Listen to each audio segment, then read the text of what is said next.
L'idée, c'était d'offrir aux gens, à ceux qui connaissent, à ceux qui ne connaissent pas, à la fois le plaisir des yeux avec des toiles hautes en couleurs,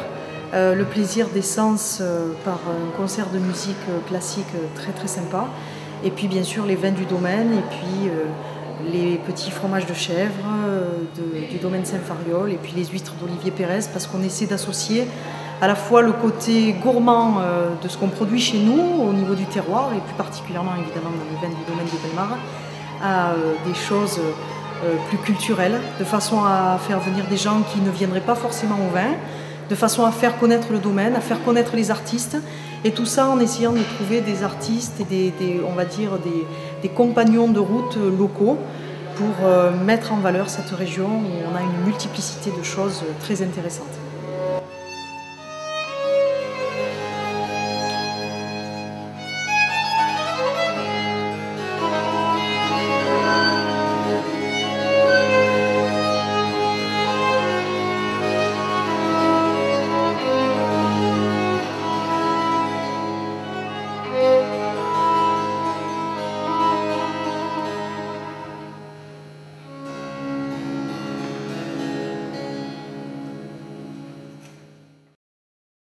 Alors au niveau musical,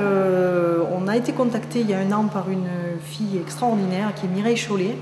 qui m'avait proposé quelque chose d'assez original, le violoncelle et la viole de gambe.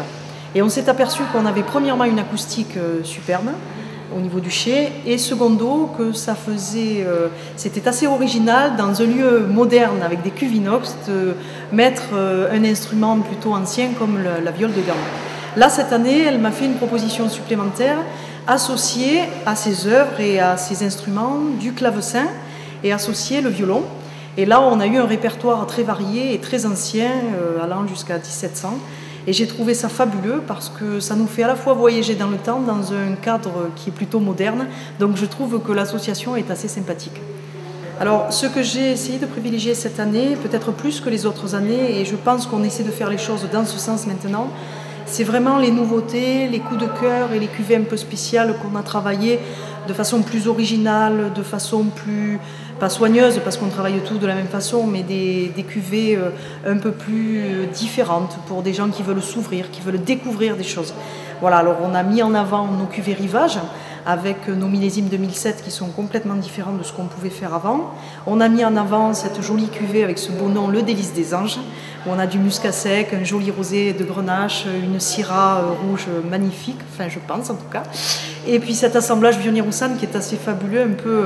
un peu différent de ce qu'on peut faire classiquement. Et les gens se sont retrouvés à la fois dans le côté découverte et à la fois eh bien dans des styles avec de la minéralité, avec ce côté un peu salin qui nous caractérise.